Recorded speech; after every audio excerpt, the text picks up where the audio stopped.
Hello, hello, hello. This is Raven, and today we are going to be talking about 50 Shades of Grey. Yeah, I know I'm a little bit late on this. I didn't see it until about a week ago. No, a little less than a week ago. But I needed some time after this one to think about it and process what I had seen. So I'm not uploading this until today. And boy, this was a doozy. I'm going to record this review in pieces instead of all at once like I normally do, because I don't know if I can get through it in one take, guys. I don't know. Anyway, yeah, my initial thoughts: did not like it. It wasn't as bad as it could have been, but I did not like it. And I'm going to be doing this a little bit differently to my normal reviews. I'm going to give you a brief overview of the triggers, and then I am just going to go through plot point for plot point and tell you everything that is wrong with this movie, as well as a couple things that I think were done pretty well. Yeah, so this is going to be a little bit different, but I tried to write a script and I couldn't do it. I can't go through this the way that I normally do because there's just way too much there. So, if you will, come with me on this journey, and we will explore 50 Shades of Grey. Okay, we are going to start with a brief overview of the trigger warnings. Believe me, I will get very in-depth with these as we progress through the review. The first one is the biggie, abuse. There's a lot of abusive stuff that happens in this movie. Subcategories of this trailer include manipulation and consent issues. I am going to say right now, if you have been abused and you are having trouble dealing with your past abuse, don't watch this movie. Do not watch this movie. I have had friends who attempted to read the books, and they had panic attacks because some of the stuff that Christian Grey was saying was almost exactly what their abusers, their respective abusers, had said. And yeah, I really don't want anyone to go through that, go through the reminders of their past trauma. So just heads up, if you have been abused and you're having trouble dealing with that, do not watch this movie, do not read these books. Stay as far away from this stuff as you possibly can. The manipulation and the consent issues are pervasive throughout this whole thing. So just be careful, folks. I don't want to see y'all get hurt, okay? The other minor one is that there's a scene where Christian Grey takes Anna on a helicopter ride, and there's another scene where he takes her on a glider. So if you have trouble with like heights, if you have vertigo issues, this is a little bit less of a like emotional trigger and more of like a physiological trigger, I guess. Although it could be a psychological trigger too if you have like panic attacks when you see things from high places and stuff. But yeah, so vertigo, if you have that kind of issue, you will want to look away during those scenes. But yeah, the abuse is the big one, and we're gonna go through exactly what I noticed while watching this movie. I've seen it twice, once alone and once with a friend, and yeah, it's gonna be a real trip. So come on this journey with me. And let's explore 50 Shades of Grey plot point for plot point. Now I'm going to start from the beginning of the movie, and this opening scene is actually pretty good. The opening song is I Put a Spell on You, and I think it is an amazing song. Like, I just like that song in general, so any cover of it makes me happy to hear. But the movie starts by mirroring the respective days of Anna and Christian before they meet. It shows, Anna going out for a run. It shows Christian getting dressed. I liked the detail that all of his ties were gray. I thought that was kind of funny. I don't know if it was in the book. I haven't read the books, but I just enjoyed that. and the shots were fairly well constructed. There were some interesting angle choices. I wasn't sure if I liked those, but overall, the movie itself is constructed fairly well with regards to how the shots are set up, how the lighting is, how things are framed, that kind of thing. The structure of the movie is not good, but I do like how the shots are set up, and I like the lighting. I like just how it looks overall, but the movie only has 2 acts, and the first act takes up like 2/3 of the movie, possibly more. So it's structured really weird, but it looks nice. Now, in the beginning, Christian Grey is fairly polite. Right when the interview starts, I mean, he's fairly polite. Anna seems pretty nervous, but she kind of warms up to him. And this is where the weird part starts. Christian offers her an internship. And I think it's a point in the books that he only employs beautiful people, so that's kind of a little bit of a red flag. You know, he just met her and he is offering her an internship knowing absolutely nothing about her. So that's a little creepy. There's also a plot point where Christian has never been photographed with a woman, but he's a businessman, which means that he either doesn't do business with women or he just never lets cameras around him when he does business with women. I don't know what's up with that. I think it's just some sort of mistake.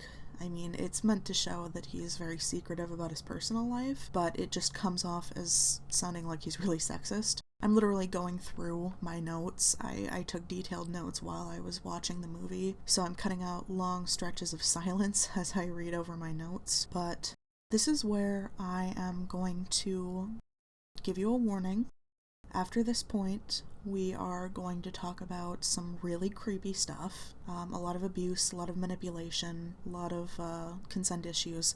So I'm going to give you this last warning before I get into the really gross stuff, and say that if you have been abused, you probably shouldn't watch the rest of this review unless you have dealt with it, made peace with it, and are able to listen to discussions of abuse without being triggered. If you're not sure whether you'll be triggered, don't watch the rest of this video. I don't want to contribute to anyone's trauma. I want you to stay safe, and I would much rather have you stay safe than, you know, give me more watch time on my channel. There's a little statistic that tells you how many minutes people have watched your videos in the past 28 days or whatever, so I would much rather you stay safe than contribute to that. So, last warning, and now we're gonna talk about the creepy stuff, like the really creepy stuff. Okay. So, Anna works at a hardware store, which, I mean, this is where you can really tell that it's Twilight fanfiction, because Bella worked at a hardware store. There are so many little similarities in this. I mean, E.L. James did not bother to disguise the fact that it was fanfiction at all. I might actually make another video comparing the two, but anyway, so Anna works at a hardware store, and Christian finds out where she works. Shows up where she works. Asks about cable ties, and rope, and masking tape. And Anna is very flustered, and she actually says to him, "You're the complete serial killer," when he, you know, tells her all the stuff he wants. And he replies with, "Not today." That is so creepy. I know it was meant to be kind of flirtatious and like a joke, but given what we see of him later on, it is really creepy. Really creepy. Also, the movie, and by extension the book, did the Twilight thing, where the love interest saves the main girl from something. In Twilight, it was from getting hit by a car. In 50 Shades of Grey, it's being hit by a 10-speed bicycle. So Anna's, like, annoyed with him because he's like, "I want you to stay away from me." And so she gets kind of like, "Why are you taking me out for coffee and then you tell me to stay away from you?" So she starts going into the street, and then he's like, "Anna, watch out!" And he pulls her back and a bike goes by. And I don't know, I just found that hilarious. But yeah, and then it gets creepy again, because even though he told her to stay away from him, Christian sends Anna these, like, expensive first edition books of these classic, you know, books. So he sends her stuff, like expensive stuff, even though he told her to stay away from him. That's creepy. And then right after that, Anna goes to a club with her friends, one of whom is the Jacob replacement, and the other of whom I think is the Rosalie replacement. I'm not entirely sure, but she's blonde, and she gets with the guy who's very playful and sexual, so I think she's the Rosalie replacement. So they go out clubbing, and Anna has too much to drink. And she calls Christian and tells him that she is going to return his books. And then he realizes that she's drunk, and he tracks her cell phone and finds out what club she's in and comes and gets her. And they have a moment where the Jacob replacement tries to forcibly kiss Anna, and Christian comes in right at that moment and like throws him off of her, which, I mean, that's one of the consent issues. Like, he was clearly not taking no for an answer, but it also seems slightly excessive to have Christian like throw him across the street. So I don't know, it was gross all around. Because then Christian takes her to his hotel and puts her to bed.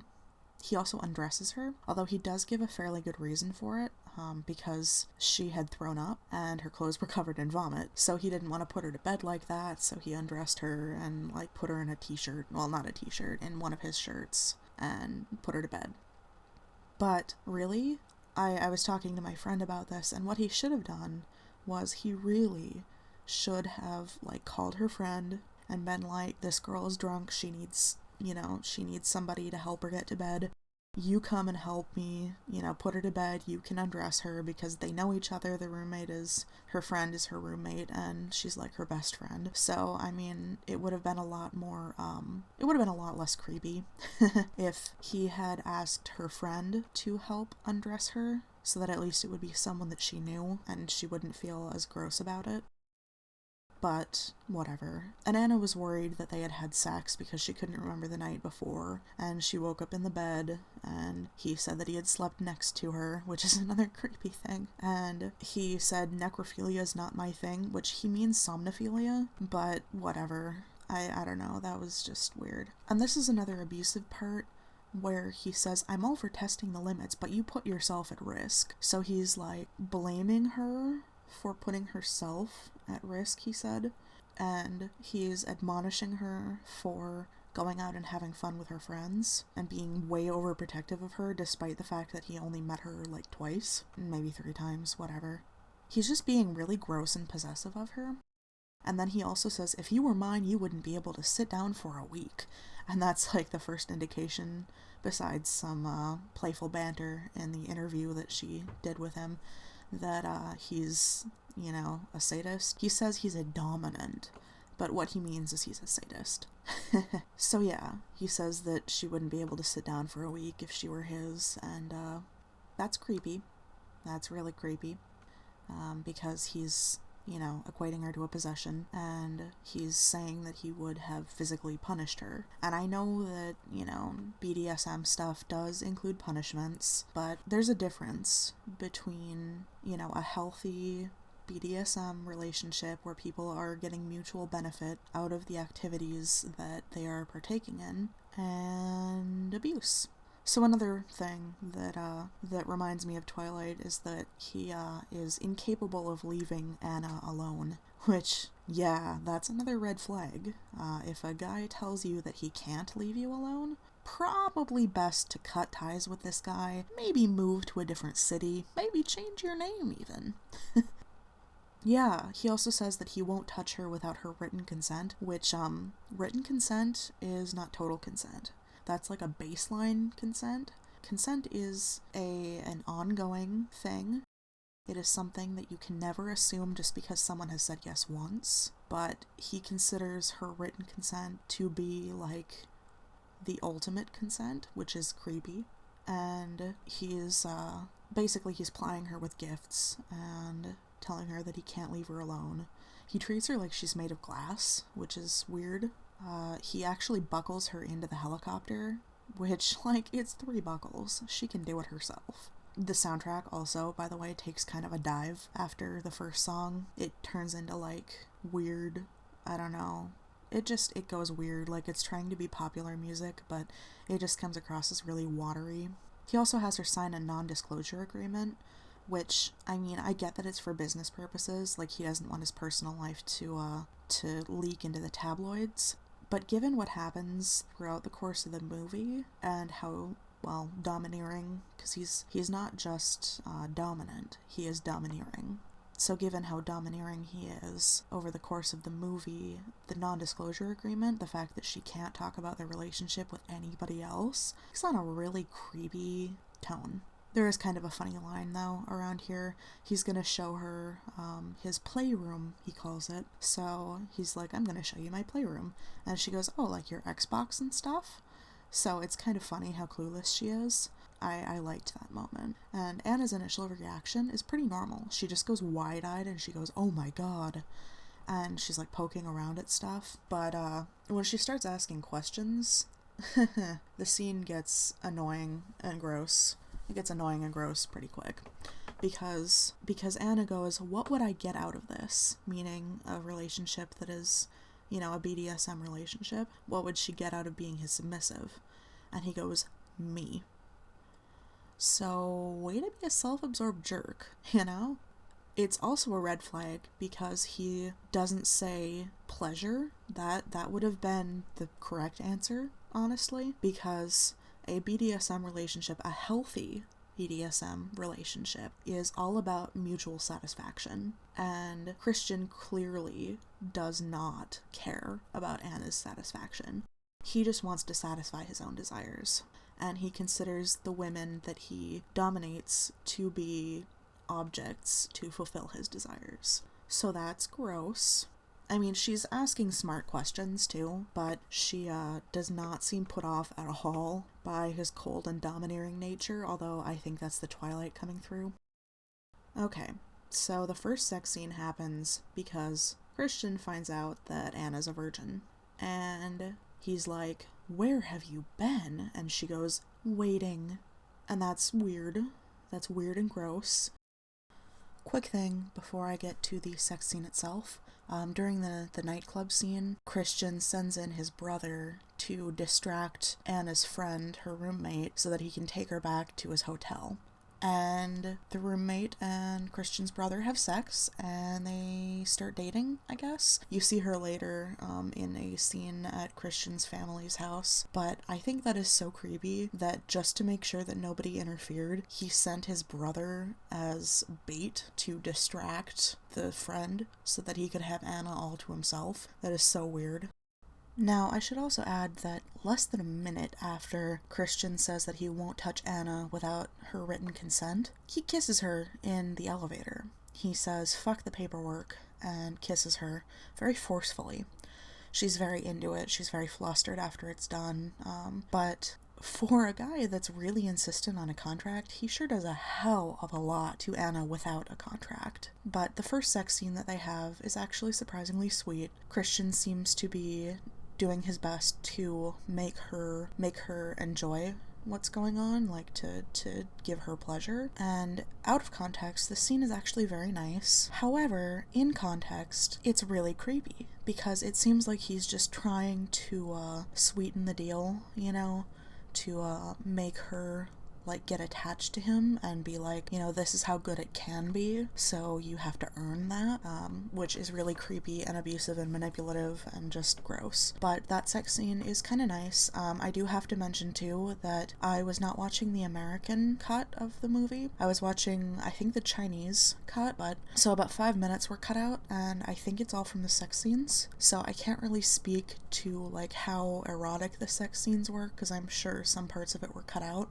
like the really erotic parts were probably cut out, you know, like certain shots of like genitalia and whatever. But from what I saw, the sex scenes were actually pretty good in this. Like they weren't too creepy. I mean, in context they were, but out of context, Anna always seemed to enjoy herself, which is the big thing. But again, in context, they're so creepy. Christian also tries to get Anna to agree to be his sub while they're having sex, which is really weird and creepy and manipulative, because he is trying to get her to agree to a very serious proposition while she's in a euphoric state. That's not cool at all. And he gives her this contract, and he like pressures her. He sends her emails all the time, asking her if she's going to agree to this contract, and he just keeps asking her and asking her and asking her about it. Oh, he also has a tragic backstory, which makes all of his behavior okay. Or at least that's what the author and filmmakers want you to think. But he was abused when he was a teenager. A friend of his mother's seduced him and made him her sub for 6 years, from when he was 15 to 21. And that's gross. It also does not excuse his behavior. He also, like, makes her feel special all the time. Like, he tells her how he never sleeps next to anybody, and, you know, he sleeps next to her, so, like, obviously she's special. He also really pressures her by, like, I hope you say yes to the contract. He also withholds things that she likes. Like, after they have sex once, he asks her about the contract, and she's like, well, I don't know yet, and he immediately leaves. You know, he doesn't sleep next to her like she likes. There's also a super creepy part right around here where, Anna tells him that she doesn't want to see him anymore. And what does he do? He breaks into her apartment and has sex with her to try to get her to agree to be his sub. That's manipulative and emotionally abusive, like, whoa. And they have, like, a negotiation session, which is okay, but I get kind of unnerved by this one part where there's a clause that says that she has to agree to do any kind of sexual activity that he demands, which I think could interfere with their safe word stuff. It's kind of a gray area that, like, they didn't word very well, so it makes me think that there's potential for abuse there. But overall, the negotiations are okay, because she's telling him things that she absolutely will not do, and he's actually striking them out of the contract, except for the part where she has to agree to any of his demands, you know, sexually. That's very telling, but otherwise, he is listening to her and striking out the things that she doesn't want to do. But then when she says, I want, you know, that she wants to leave, he goes, your body tells me something different. And, just a little heads up here. Bodily reactions are not consent. You can be, like, your body can say, I am ready for sex, I am ready to breed, but you don't have to have sex.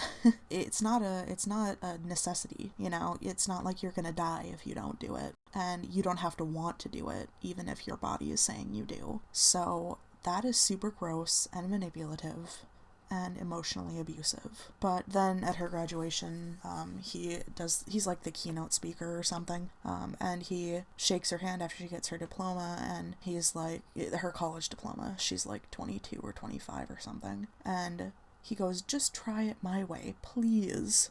And then she finally goes, okay. However, she never actually agrees to sign the contract, she just agrees to try it. Here's another creepy part. He sells her car and buys her a new one. No concern about whether the car was sentimental, you know, had sentimental value to her. He doesn't know any of her history with that car. Maybe her parent drove it and she inherited the car and she, like, restored it or something, because it's like a classic. I think it's a Volkswagen Beetle, something like that. I couldn't tell, I'm not very good with cars, but he doesn't care. He's just gonna buy her a new car and sell the old one. And her reaction is not, you sold my car, you piece of shit. I liked that car. It's, oh, Christian, this is too much. She's more concerned that he is giving her too many gifts than the fact that he sold her car.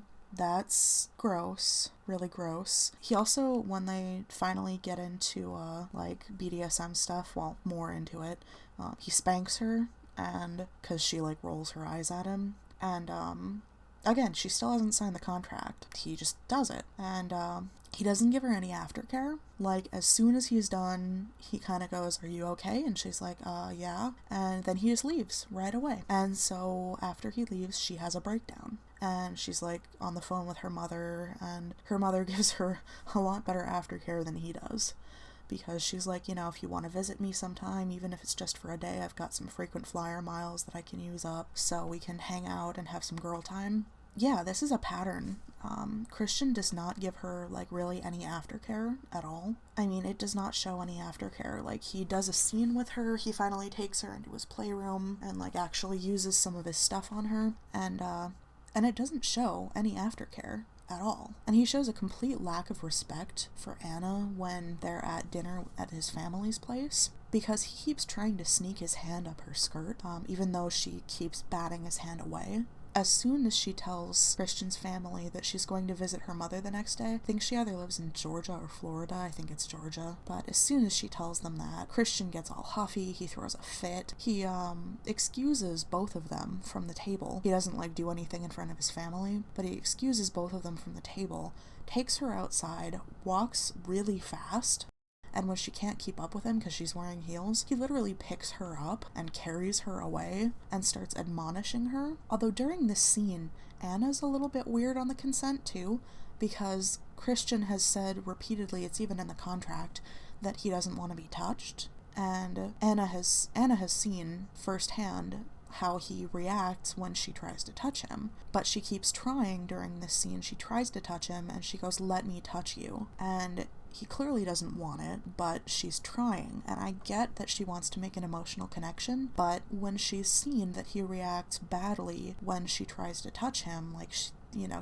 he shies away from it, he says, "Please don't touch me," or, well, you know, something like that. She should not try to touch him. She should respect his boundaries and just not touch him. But then it gets creepy on his part again, because basically he's saying that because he was abused, his behavior is okay, it's just the way he is. That's gross. But then she goes to Georgia and she has some girl time with her mother, except a day later Christian shows up. Like, he can't even let her have her girl time with her mother. And yeah, it was Georgia, I'm looking at my notes. But, while he's, you know, throwing his little tantrum over Anna going to Georgia to visit her mother, she says, "You have no right to be mad." And he doesn't, because she has autonomy, she is an adult. Yeah, he wants her to be his sub, but they're not doing a scene right now. She has every right to go visit her mother and not include him, but he says, "I am mad."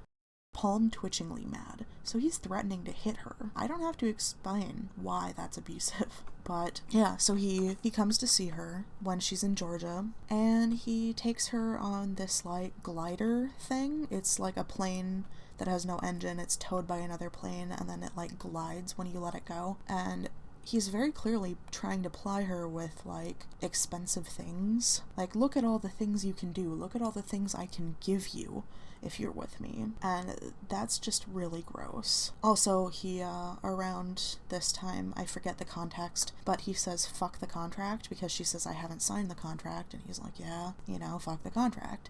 And so he does more sexual stuff with her, and this is, like, around where the climax happens. Anna is upset, and she's like, you know, "Why can't we make this emotional connection?" And he's just like, "This is how I am," and she goes, "Well, you know, you want to hurt me." And he's like, "Yeah, I have to." And she's like, "You know, I don't like it. I don't like when you hurt me." And then she does this weird thing where she goes, "Show me," and she wants to see what the worst punishment he would inflict upon her is. And he agrees to do this. Interestingly, his worst punishment is beating her with a belt on her backside, despite the fact that he has canes in his playroom, like wooden canes, which are way more hardcore than a belt, but whatever. Maybe he uses those more gently. I don't know. But anyway, so he hits her 6 times with a belt, and he makes her count with him. And she starts crying, she runs away, she says, "Don't you dare come near me." And she, like, goes to her room, and she's crying in her room, and some unspecified amount of time later, but still within the same night, I think, he goes into her room, even though she said, "Don't come near me," and he sits on the bed, gets, you know, pretty close to her, doesn't actually touch her, but gets pretty close to her, and he doesn't comfort her at all. He basically just says, "This is how I am," more or less. I mean, that's the gist of what he says. And then she, wants him to leave, and he finally does leave. And then the next day, she leaves. She wants to leave him. And he comes after her. Like, he is coming after her in the elevator, and she goes, "Stop. No." And he does stop. But then he is, like, he says her name, and then she says, "Christian," all like, "Christian." And that's the end of the movie. Yeah. That's all you get. I told you this movie was only 2 acts. I'm going to touch upon a couple other things. One, the time frame is really weird. I think the first major BDSM scene and the dinner scene happened the same day. The transitions are really weird. When I watched this the second time, I kept track of the days, like when they mentioned a time frame in the movie, and I counted somewhere between 30 and 35 days.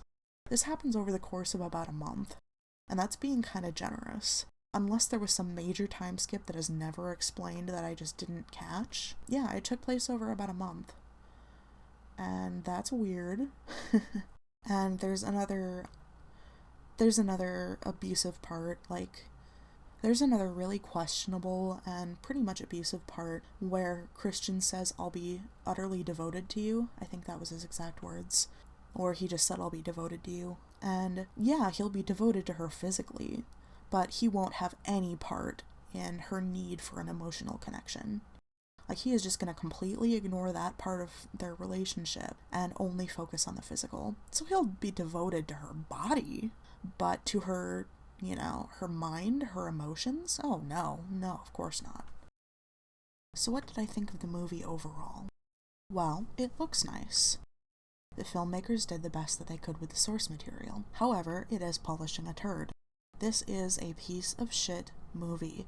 It was a piece of shit book series that promotes abuse, manipulation, all kinds of unhealthy and unsafe practices, and masquerades them as a loving, healthy relationship. No one should see this movie, especially if they have had prior experiences of abuse. Nobody should read these books. Really, nobody should pay attention to this, and I really hope it fades into obscurity and becomes one of those weird little curiosities. Those odd little missteps that we as a society have made. I don't even want it to become a legendary bad movie or a legendary bad book series. I just want it gone, because I think it does way more harm than good. And I am quite frankly disgusted that this even exists. 50 Shades of Grey, complete piece of shit. Looks nice, but that's about it.